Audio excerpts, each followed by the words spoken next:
하겠습니다. 자, 고린도 후서는 지금까지 우리가 세 번에 걸쳐서 본 것처럼 바울이 고린도 교회와의 그런 어려운 환경 속에서 편지를 이렇게 보내는 와중에 지금 기록된 것이죠. 그래서 네 번째 시간은 지난 세 번째 시간과도 좀 비슷하게 바울이 이렇게 공격받았던, 대적자들로부터 공격받았던 그 내용에 대해서 반박하는 형태로 좀 되어 있습니다.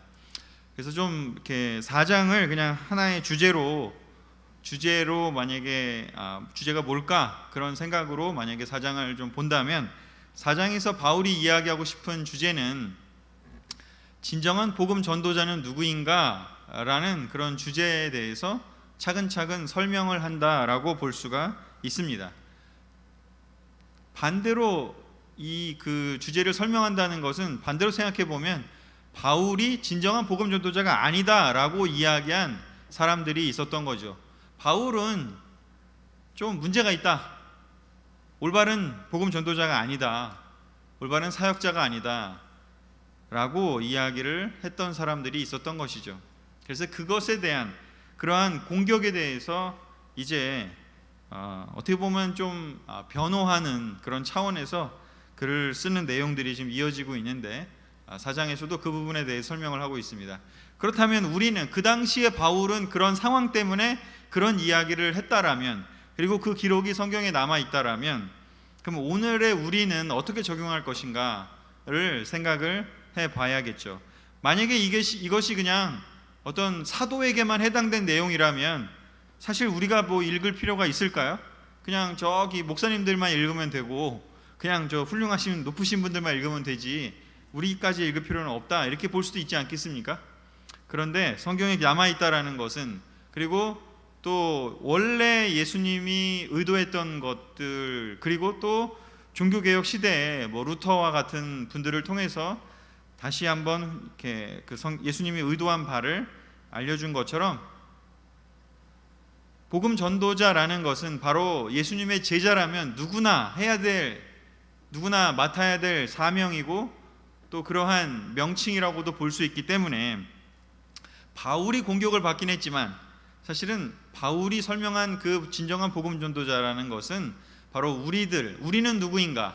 예수님의 진정한 제자는 누구인가? 라는 그 질문에 답한 것과 동일하다고도 볼 수 있는 것이죠.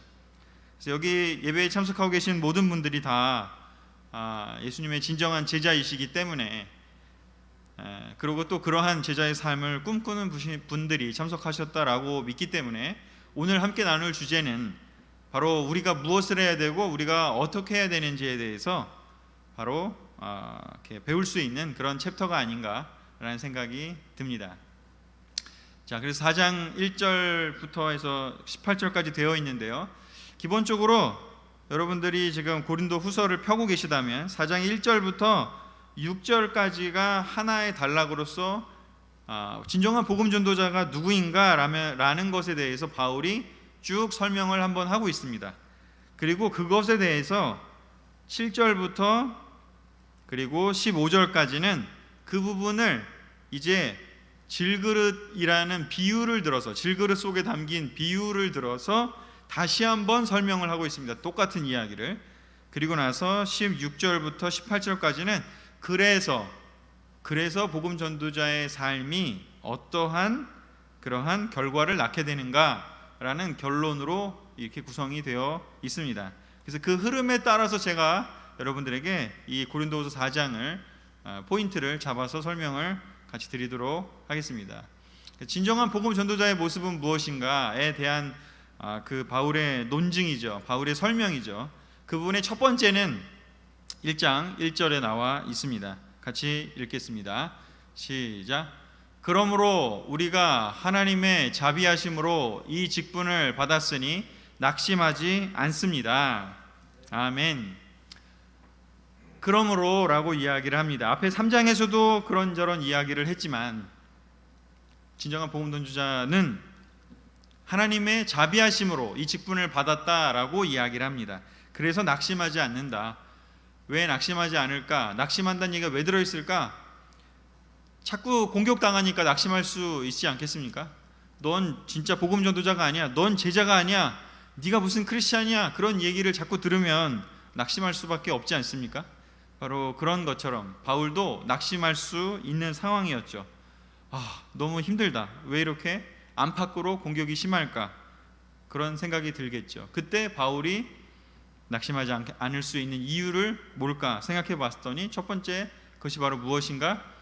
내가 제자가 된 것은, 내가 사도가 된 것은 바로 하나님의 자비하심 때문에 된 거지, 어떤 나의 의도나 어떤 내가 뭔가를 이루기 위해서 한 것이 아니다 라는 그 본질에서 시작을 하고 있습니다. 자신의 직분이 하나님께로부터 온 것임을 기억하는 사람이야말로 진정한 복음 전도자라는 것이죠.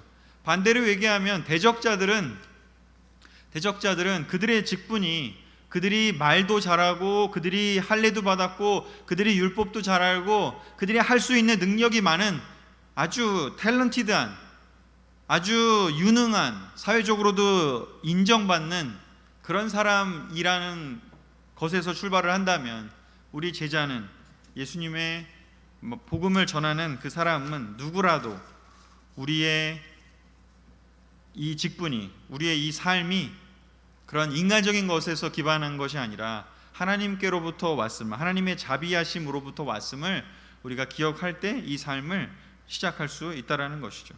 그래서 그 부분에 대해서 앞절에서는 이렇게 그냥 일반적인 평서문으로 서술을 했다면, 다시 한번 이걸 설명하기 위해서 바울은 비유를 들고 있습니다. 그 비유가 무엇이냐면 바로 질그릇 속의 보화라는 비유를 들고 있습니다.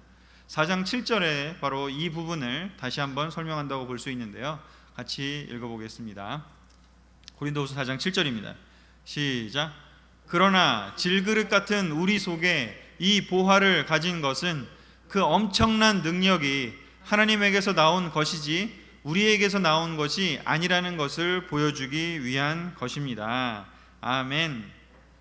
하나님의 자비하심 때문에 우리가 사도가 되고 내가 제자로서 살아갈 수 있는 거지, 내가 뭘 잘해서 된 것이 아니라는 것을 바울은 이야기하면서 자기 자신을, 또 우리 스스로를, 복음을 전하는, 그 복음을 받은 사람은, 예수님을 따라가려고 하는 제자는 다 어떤 존재라고 이 표현을 하냐면 엄청난 보화를 속에 담고 있는 질그릇이라고 표현하고 있는 것이죠.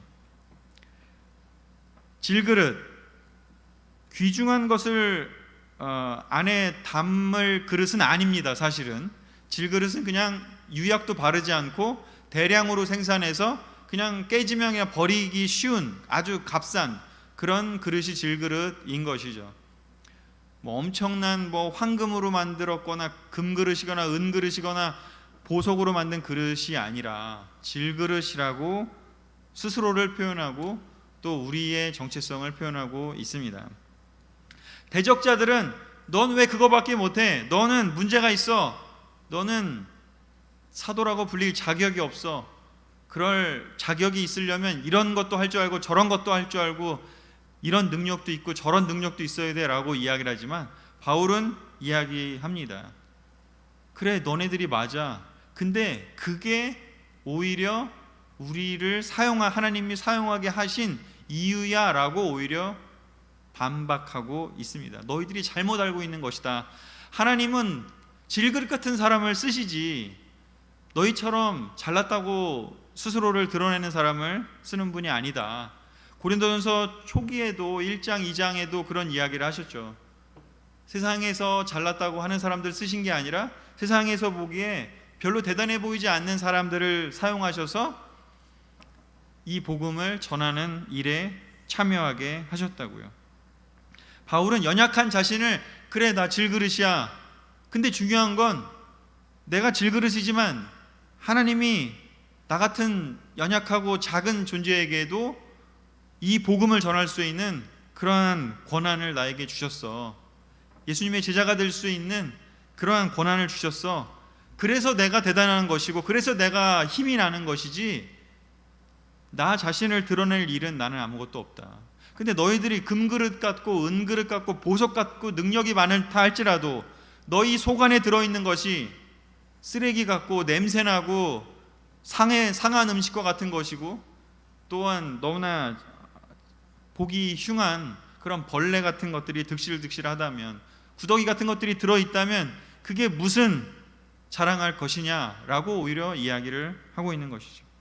예수님께서도 복음서에서 그런 이야기를 하셨지 않습니까? 바리새파 사람들에게요, 너희들이 회칠한 무덤과 같다고요. 겉은 깨끗하게 번지르르하게 하지만 속은 썩어 들어가고 있는데, 그 속을 보는 것이 아니라 겉만 번지르르하게 하고 있다라고 이야기를 하면서 그들에게 도전을 주셨었습니다. 바울도 마찬가지로 이야기를 합니다. 내가 질그릇인 것이 나도 예전에 싫었는데 복음을 전하다 보니까 내가 질그릇이 맞구나. 근데 그것이 이제는 부끄럽거나 창피한 일이 아니다. 오히려 더 자랑할 일이다. 내 직분이 나의 그릇이 어떤 종류로 된 것이냐가 아니라 나에게 주어진 이 메시지가 훨씬 더 값어치 있고 소중한 것이구나 라는 것입니다. 사회생활을 하다 보면요, 저도 예전에 회사 다닐 때 여러분들을 많이 만나는데, 본인 자신을 얘기하는 게 아니라 본인 백그라운드가 어떻다, 아니면 본인이 누구를 알고 있다, 본인이 얼마나 막 자랑을 엄청 하시는 분들을 가끔 만나게 됩니다. 그게 아니라 당신은 어떤 분인지를 알고 싶습니다 라고 이야기를 하고 싶지만, 그분들은 그런 것을 드러내는 것보다, 이 세상이라는 건 그런 것 같습니다. 어떻게든 내가 질그릇이 아니라고 거기에 덧치우고 뭔가를 칠하고 또 덮고 뭔가 그 부족한 것을 보이지 않기 위해서 노력하는 것이 바로 세상인데, 근데 이 말씀을 통해서 바울은 우리에게 너무나 이 삶의 이 보석과 같은 그런 진리를 지금 보여주고 있는 것이죠. 하나님이 정말 원하는 것은 있는 그대로의 우리를 사랑하는 것이고, 있는 그대로의 우리를 드러내도 안전한 공동체를 만들고 싶어 하신 것이지, 뭔가를 숨겨야 하고 뭔가 잘난 것을 드러내야 하고 뭔가 부끄러운 것을 숨겨야만 하는 그런 곳이라면 그것이 세상과 다를 것이 없음을 아셨습니다. 바울은 이야기합니다. 나의 직분은 나의 어떤 것과도 상관이 없다. 하나님께로부터 온 것이다. 이 복음이. 그렇게 이야기를 하면서 그렇기 때문에 내가 어떠한 삶을 살고 있는지 바로 4장 8절 이어서 7절에 이은 8절에 이렇게 기록하고 있죠. 같이 읽어볼까요? 시작. 우리가 모든 일에 괴로움을 당해도 꺾이지 않으며 난처한 일을 당해도 실망하지 않고 핍박을 받아도 버림을 당하지 않으며 맞아서 쓰러져도 죽지 않습니다. 아멘. 그렇기 때문에 내가 질그릇인 것이 이제 더 이상 부끄럽지 않고, 내가 전하는 이 메시지가, 예수 그리스도를 전하는 이 메시지가, 이 복음이, 하나님의 놀라운 메시지가 정말 중요한 거구나.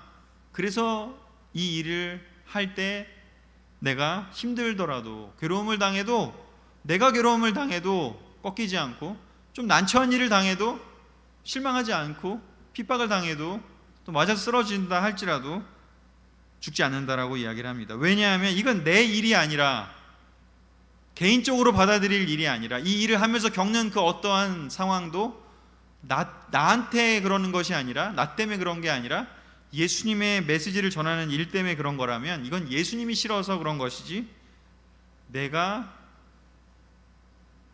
개인적으로 공격받는 것은 아니라는 걸 깨닫는 것이죠. 예전에 어리석게도 좀 그런 생각을 했습니다. 저도 제가 조금 더 멋있으면 이 메시지를 더 잘 전할 수 있지 않았을까, 20대 때 그렇게 생각했습니다. 제가 조금 더 노래를 잘 부르면 사람들이 조금 더 좋아할까, 제가 조금 더 설교를 잘하면, 설교를 재밌게 하면, 더 유머러스하면 사람들이 저를 더 잘 따르고 인도할까, 그런 생각을 하면서 때때로 그런 게 잘 안 되고 뭔가 실수하면 굉장히 괴로워했던 기억들이 있습니다. 근데 시간이 지나면서 바울의 이 이야기를 또 곱씹고, 저도 이제 시간이 지나면서 점점 배운 것이 있다면, 아무 소용없구나, 그런 것들이 중요한 게 아니구나, 정말 이 메시지가 사람들을 바꾸는 것이고 하나님의 능력이 사람들을 바꾸는 것이지, 내가 얼마나 뭘 하든지 이런 거는 별로 중요하지 않구나. 물론 그렇다고 해서 뭐 교회 올 때 막 후줄근하게 오고 뭐 그냥 노래 부를 때도 음정 안 맞추고 대충 부르고 이런 뜻 아닌 거 다 아시잖아요, 그죠? 그러나 그런 걸 최선을 다함에도 불구하고 그런 것이 주요한 포인트가 될 수는 없다라는 것이죠. 복음을 전하는 데 있어, 제자 삶을 사는 데 있어서요, 좀 뭐 일이 잘 안 되거나 누가 뭔가 나한테 실망할 수도 있겠죠. 하지만 그런 때 바울처럼요, 우리도 개인적으로 받아들이지 않고 꺾이지 않고 실망하지 않고 쓰러지지 않고 계속해서 이 길을 갈 수 있어야 되는 이유는 예수님께서 나를 불러서 여러분들을 부르셔가지고 내 증인이 되어달라고 여러분들에게 부탁을 하셨고, 그리고 여러분들이 그 예수님의 음성에 반응을 했기 때문에 이 일을 사시고 계신 것을 알고 있습니다. 예수님이 주신 일이기 때문에 그냥 할 뿐이지, 이 일이 잘 돼도 예수님이 허락하셔서 잘 되신 것이고, 이 일이 조금 못 되더라도 조금 더디어가는 것 같더라도 주인이신 예수님이 알아서 할 일이신 거죠. 그러니 결과에 연연하지 말고 우리는 예수님이 멈춰라, 이제 그만해도 돼 라고 하시지 않는다면 우리는 계속 이 일을 해나가야 하는 것입니다. 우리의 이웃들에게 우리의 믿음을 나누고 우리 말씀을 나누고 또 예수님을 증언하는 그 일을 우리가 계속 해나가야 하는 것이죠. 두 번째요, 진정한 복음 전도자의 모습은 무엇인가? 바울은 2절에서 이제 이렇게 표현하고 있습니다. 같이 읽어볼까요? 4장 2절입니다. 시작. 오히려 우리는 은밀하고 부끄러운 일과 간사한 행동을 버렸으며 하나님의 말씀을 어렵고 복잡하게 전하지 않고 다만 진리를 분명하게 전함으로 하나님 앞과 모든 사람 앞에 거리낌 없이 생활합니다. 아멘. 1절에서 하나님의 자비하심으로 이 직분을 받은 것에 대한 이야기를 했고, 그러면 2절에서는 내가 그러면 어떻게 이 직분을 행하고 있는지에 대한 이야기를 하는데요, 바로 복음에 합당한 삶을 지금 내가 살고 있다라고 이야기하면서 그러한 삶의 모습을 지금 보여주고 있습니다. 복음에 합당한 삶의 모습, 그것이 무엇인가? 은밀하고 부끄러운 일을, 간사한 행동을 버리고요, 하나님 말씀을 어렵고 복잡하게 전하지 않고 다만 진리를 분명하게 전함으로 하나님 앞과 모든 사람 앞에 거리낌 없이 생활한다라고 이야기를 합니다. 이 이야기를 왜 할까? 바로 대적자들이, 바울을 공격했던 사람들이 하는 일들이 여기에 또한 내포되어 있습니다. 그들은 뭔가 은밀하게 계획을 세웠던 것 같습니다. 뭔가 사람들을 이렇게 여론을 몰이를 하고 이렇게 자기의 말들을 들어줄 사람을 뭔가 이렇게 소수의 한 명 한 명 가서, 야, 내가 보기엔 바울이 이러이러한 것 같은데 너도 동의하지 않니? 하면서 이렇게 한 명 한 명씩을 포섭을 했던 것 같습니다. 은밀하게. 그래서 그런 행동들에 대해서 지금 어떻게 보면 지적하면서 바울은 나는 그렇게 하지 않는다라고 이야기를 하고 있습니다. 제가 뭐 지난 시간에도 잠깐 언급한 바가 있지만, 이렇게 그 신학교에서 그 세미나 같은 거 할 때 신천지의 전략 뭐 이런 거를 들었는데요, 거기에서는 거짓말하는 것을 죄라고 가르치지 않는다라고 합니다. 특별히 모든 거짓말이 아니라 하나님, 그러니까 자기 신천지 교회에 올 수 있도록 하는 거짓말은 그것은 거룩한 거짓말이라서 괜찮다라고 가르친다라고 합니다. 가정에서 신천지인 게 들통날 것 같아도 아니라고 발뺌을 하도록 시키고요, 학교에서나 아니면 교회에서도 잠입을 해서 너 신천지이지 라고 해도 아니라고 거짓말을 하도록 합리화하라고 가르친다라고 합니다. 그리고 그렇게 한 거짓말은 복음을 전하기 위해서 필요한 일이니까 괜찮다라고 합니다. 이 구절이 바로 그런 사람들을 지금 보여주는 것이 아닌가 생각이 듭니다. 왜 이렇게 은밀하게 그런 것들을 할까? 그냥 드러내고 하면 될 텐데.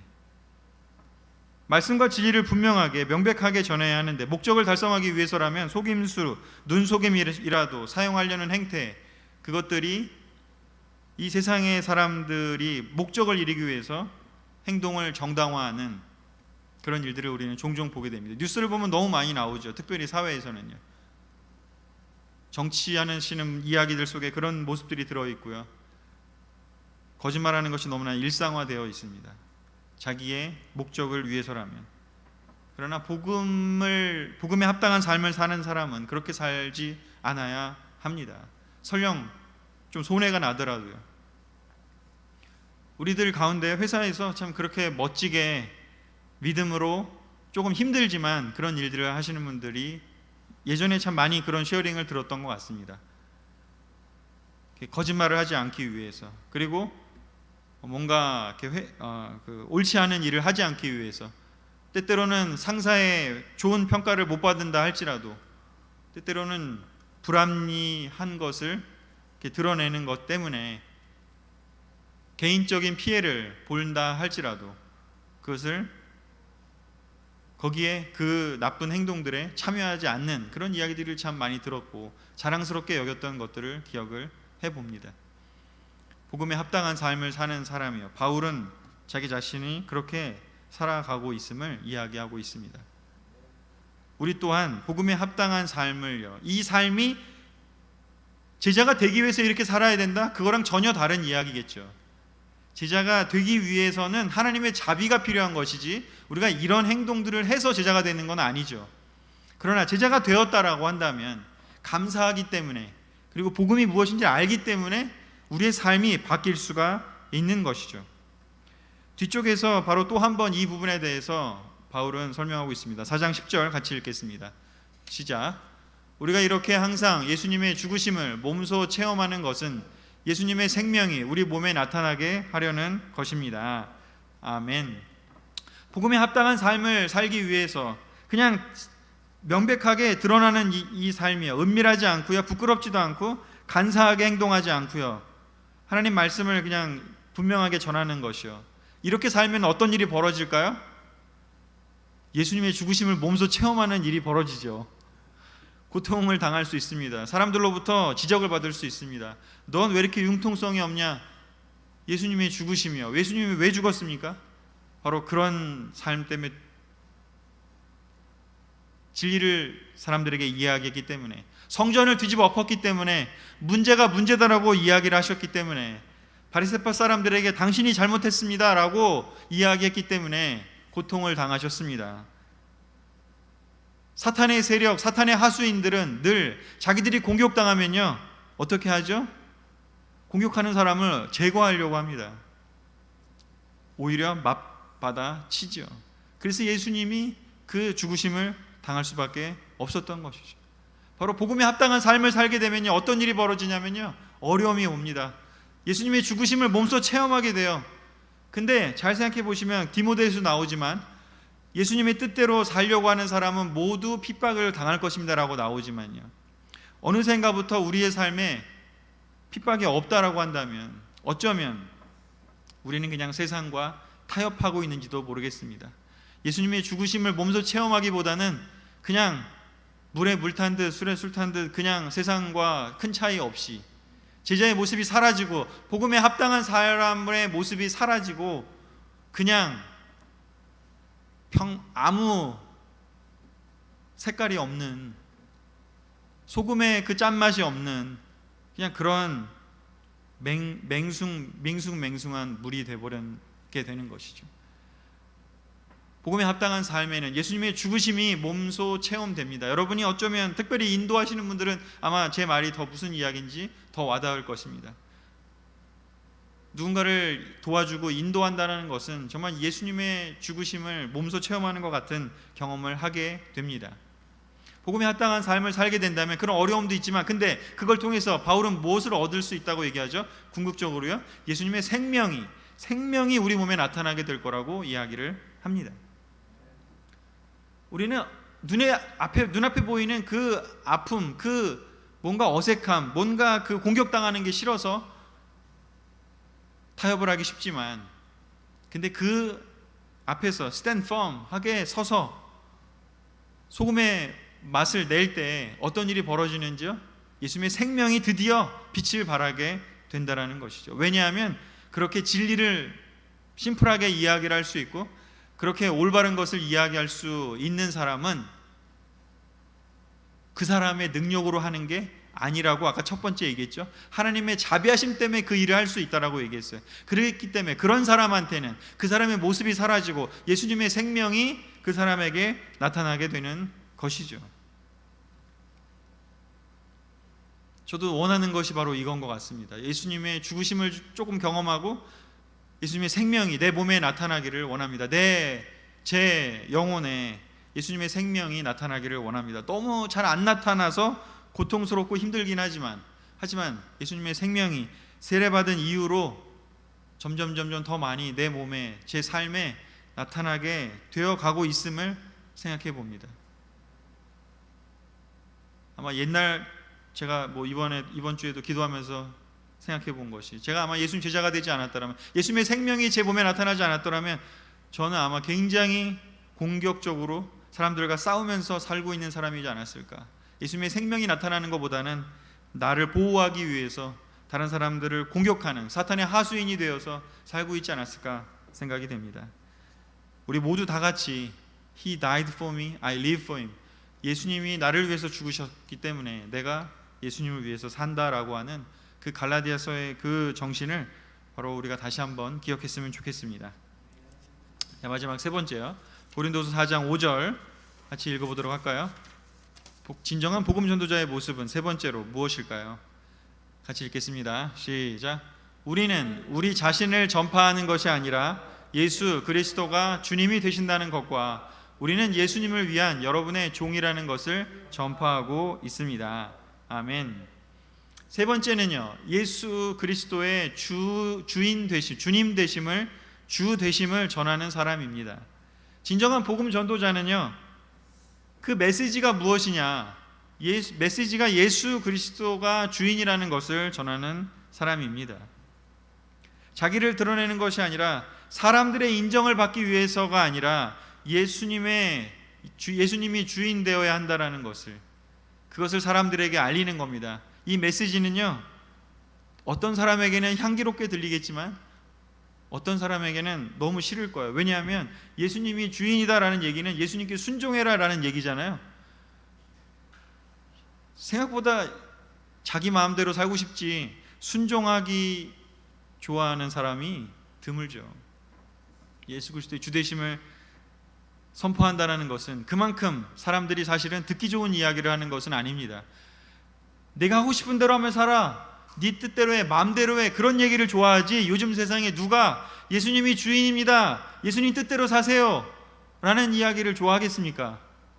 특별히 요즘 미디어에서 회사나 어떤 그 자본주의가 요구하는 게 무엇입니까? 외치는 것이 무엇입니까? 하고 싶은 대로 해라, 마음대로 돈 써, 너가 마음대로 할 수 있는 자유가 있어. 그런 메시지가 팽배한 것이 이 사회 아니겠습니까?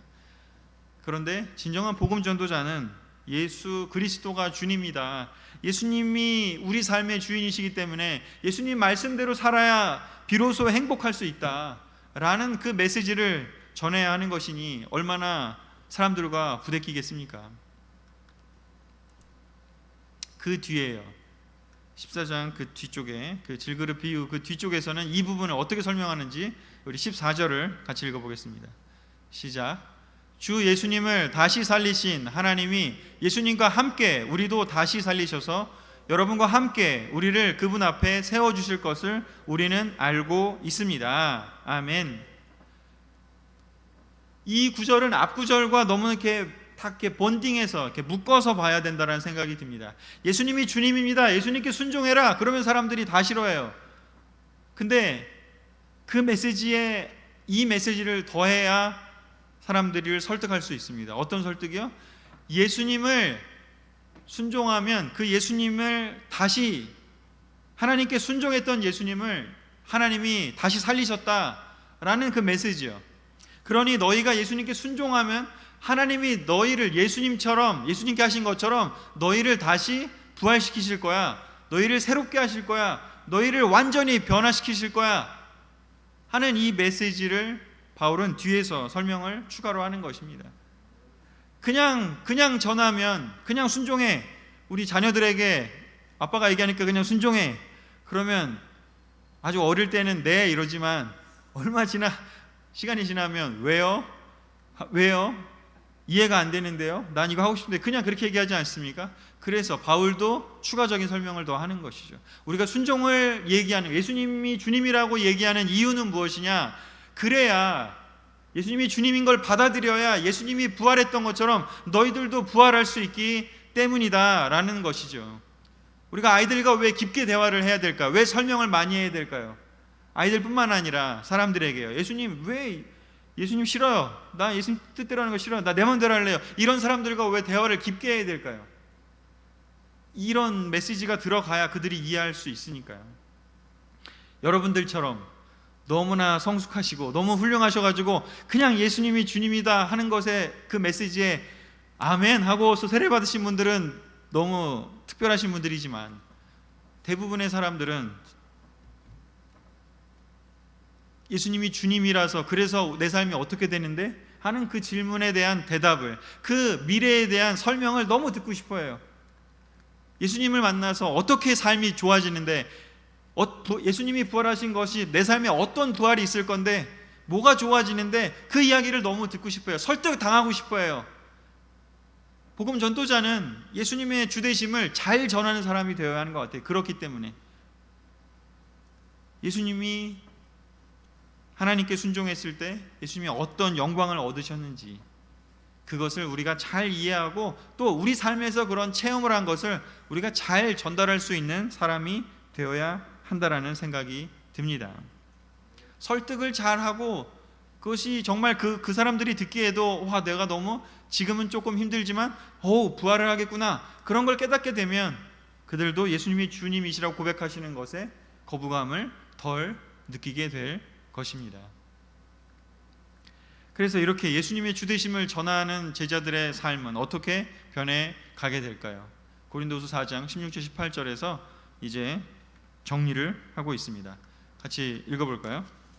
시작. 그러므로 우리는 낙심하지 않습니다. 비록 우리의 겉사람은 쇠약해 가지만 우리의 속사람은 날마다 새로워지고 있습니다. 우리가 잠시 받는 가벼운 고난은 그 무엇과도 비교될 수 없는 크고 엄청난 영원한 영광을 우리에게 가져다 줄 것입니다. 그래서 우리는 보이는 것을 바라보지 않고 보이지 않는 것을 바라봅니다. 보이는 것은 잠깐이지만 보이지 않는 것은 영원하기 때문입니다. 아멘. 복음 전도자의 삶의 세 가지를 설명을 했습니다, 바울이. 그리고 나서 그러므로라는 이야기로 결과를 이야기하고 있습니다. 그래서 이러한 복음 전도자의 삶이게 되면 어떤 일이 벌어지는지요? 낙심하지 않게 된다고 이야기를 합니다. 아까도 이야기를 했죠. 그리고요, 어떻게 되는지요? 왜 낙심하지 않는지요? 우리의 겉사람은 점점 시간이 들면, 나이가 들면 쇠약해 가지만 우리의 속사람은 날마다 새로워지고 있습니다. 부활하고 있습니다.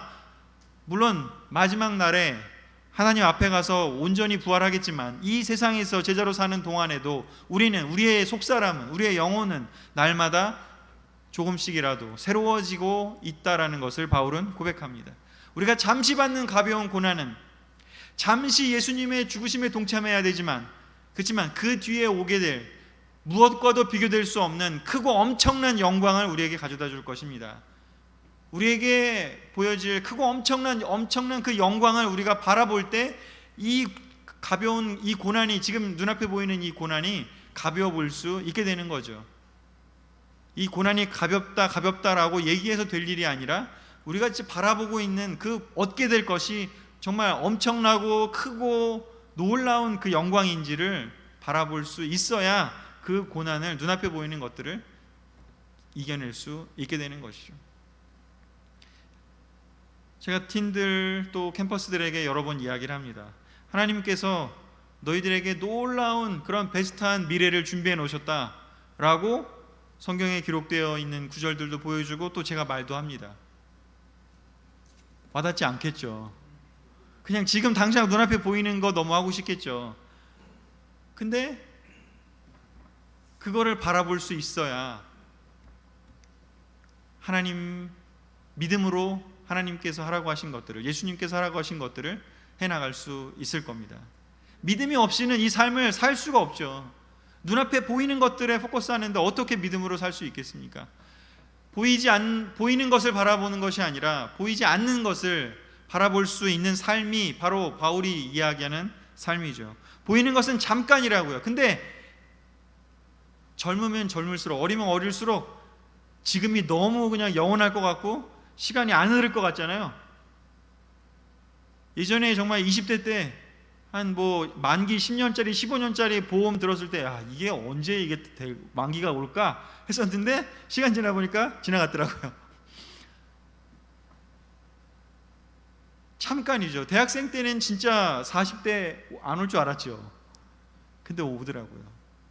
근데 정말 그것이 지나고 나면 잠깐입니다. 저희 외할머니도 1932년생이신데 우리 참 영희 어머님 또 정말 지금 천국에서 쉬고 계시겠지만 이렇게 어르신들하고 대화를 해보면 시간이 정말 쏜사같이 지나갔다고 그런 이야기를 참 많이 하십니다. 근데 정말 그렇게 느껴지게 될 날이 우리에게도 올 것인 거죠. 오겠죠. 보이는 것들은 잠깐입니다. 지금 보이지 않는 것은 영원합니다. 우리가 영원한 것을 바라볼 수 있어야 합니다. 그래서 이걸 정리하면요, 겉사람이 아니라 속사람이 새로워지는 힘에 의해서 제자의 삶이 변해갑니다. 두 번째요, 보이는 것이 아니라 보이지 않는 것을 바라보는 힘에 의해서, 이 힘이 있어야 비로소 제자의 삶이, 복음 전도자의 삶이 파워풀해지고 놀랍게 변할 것입니다. 그리고 세 번째요, 영혼의 관점으로 현재를 해석하는 힘이 있어야, 그걸 배워야지만이 이 삶이 지치지 않고 믿음으로 살아갈 수 있게 될 것입니다. 파도 타기 하듯이 저번에 그 코로나 있기 전에 제가 아이들과 함께 저희 아들의 그 친구들과 함께 에버랜드에 간 적이 있어요. 바이킹을 타고 뭐 티를 탄다고 애들이 막 우르르 달려갈 때 저도 처음에 한번 탔다가 어지러웠고 막 구토 나오려고 그래갖고 옛날엔 너무 잘 탔는데 지금은 안 되더라고요. 어쩌면 지금 믿음이 있다면요, 지금 뭔가 어렵고 막 지금 막 이렇게 막 떨어지는 것 같은 티를 타고 갑자기 급강하는 그 느낌을 받는다 하더라도 다시 올라가서 그것이 다시 재밌게 돌 거라는 것을 그들이 믿음이 있지 않습니까? 우리 아이들이 믿음이 놀라울 때가 있어요. 놀이동산 가면 참 놀라워요.